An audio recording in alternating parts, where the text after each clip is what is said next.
आपने 2024 में CUET UG के लिए अपियर कर लिया है। क्या आप CUET यूजी 2024 के स्कोर के बेसिस के ऊपर बीटेक करना चाहते हैं? क्या आप चाहते हैं कि ECE में आपका एडमिशन हो जाए ऐसी किसी यूनिवर्सिटी में जो सेंट्रल गवर्नमेंट के अंडर आती हो? क्या आप ECE में लैटरल एंट्री के थ्रू बीटेक करना चाहते हैं 2024 में अपने CUET यूजी 2024 के स्कोर के बेसिस के ऊपर, या फिर आप ECE का कोई स्पेशलाइजेशन सच एज एवियोनिक्स करना चाहते हैं? अगर आपके भी यही सवाल है, यही डाउट्स है, यही क्वेश्चंस हैं, तो बीटेक फर्नांडिस संस्थान का आज का वीडियो आपके लिए बेहद इंपॉर्टेंट होने वाला है, क्योंकि इस वीडियो में हम डिस्कस करने वाले हैं 5 ऐसी बेहतरीन गवर्नमेंट यूनिवर्सिटीज जो CUET यूजी 2024 के स्कोर के बेसिस के ऊपर आपको ECE में एडमिशन दिलवा सकती है। नमस्ते, मेरा नाम है रश्मि शर्मा, मैं एक बीटेक IT ग्रेजुएट हूं और मुझे 9 सालों से ज्यादा का रिच कॉर्पोरेट एक्सपीरियंस है और अपने इसी एक्सपीरियंस के बेसिस पे मैं आपको आज अच्छे से अच्छा गाइड करने की पूरी कोशिश करूंगी।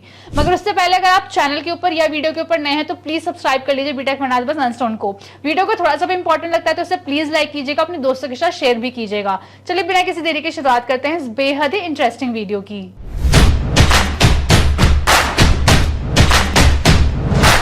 बिना टाइम वेस्ट किए सबसे पहले हम चलते हैं हमारी पहली यूनिवर्सिटी की तरफ। ये CUET UG 2024 registered central university है। इस यूनिवर्सिटी का नाम है बाबा साहेब भीमराव अंबेडकर यूनिवर्सिटी। ये यूनिवर्सिटी कहां पर लोकेटेड है, इसकी फीस क्या है और इसकी ऑफिशियल वेबसाइट का लिंक क्या है, ये सभी आपको अपनी स्क्रीन के ऊपर नजर आ रहा होगा। अगर हम बात करें कि यहाँ पर इलेक्ट्रॉनिक्स एंड कम्युनिकेशंस के कौन कौन से कोर्सेज रन होते हैं, तो सबसे पहले है B Tech in electronics and communications engineering and दूसरा है B Tech in electronics and communication engineering lateral entry. अब हम बात करते हैं कि अगर आप यहां पर एडमिशन लेना चाहते हैं, ECE करना चाहते हैं, तो आपका सब्जेक्ट सिलेक्शन क्या होना चाहिए था CUET में।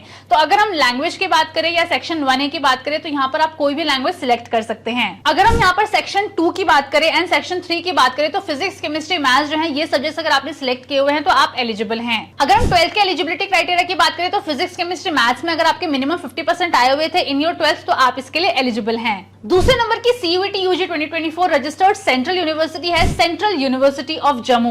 ये यूनिवर्सिटी कहां पर सिचुएटेड है, इसकी ऑफिशियल वेबसाइट लिंक क्या है और इसकी फीस क्या है, ये सारी डिटेल्स आपको अपनी स्क्रीन के ऊपर नजर आ रही होगी। अगर हम बात करें कि यहाँ पर कौन कौन से ब्रांचेस अवेलेबल है, तो सबसे पहले है B Tech in electronics and communications engineering और दूसरा है B Tech in electronics and communication engineering with specialisation in avionics. अब हम बात करते हैं CUET के आपके सब्जेक्ट सिलेक्शन की। तो अगर आपने फिजिक्स या केमिस्ट्री या मैथ्स या कंप्यूटर साइंस सिलेक्ट किया हुआ था तो आप इसके लिए एलिजिबल हैं। अगर हम 12th के सब्जेक्ट क्राइटेरिया की बात करें तो यहाँ पर आपका 10+2 आपने क्वालिफाई कर लिया होना चाहिए either with maths and physics या फिर maths and computer related subject. अगर हम यहाँ पर मिनिमम परसेंटेज की बात करें तो 60% आपके आए हुए होने चाहिए। तीसरे नंबर की सेंट्रल यूनिवर्सिटी जो CUET यूजी 2024 के साथ रजिस्टर्ड है ये है यूनिवर्सिटी ऑफ कर्नाटका।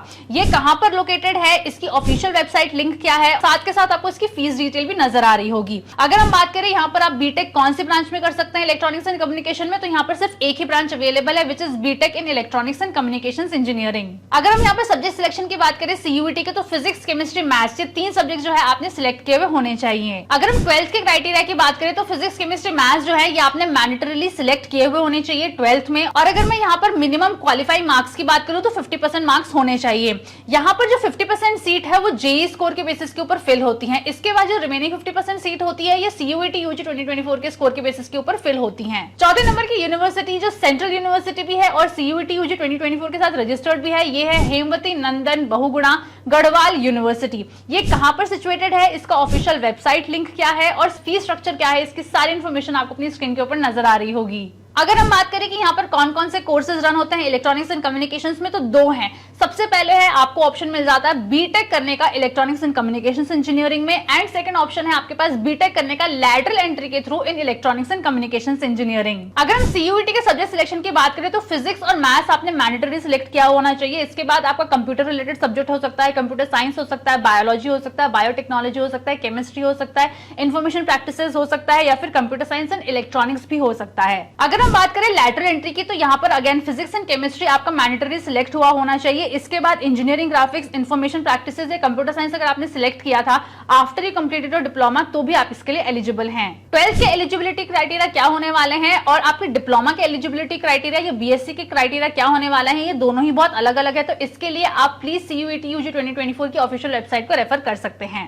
5वें नंबर की सेंट्रल यूनिवर्सिटी जो आपको सीयूईटी यूजी 2024 के स्कोर के बेसिस के ऊपर इलेक्ट्रॉनिक्स एंड कम्युनिकेशंस करवा सकती है, ये है पौंडीचेरी यूनिवर्सिटी।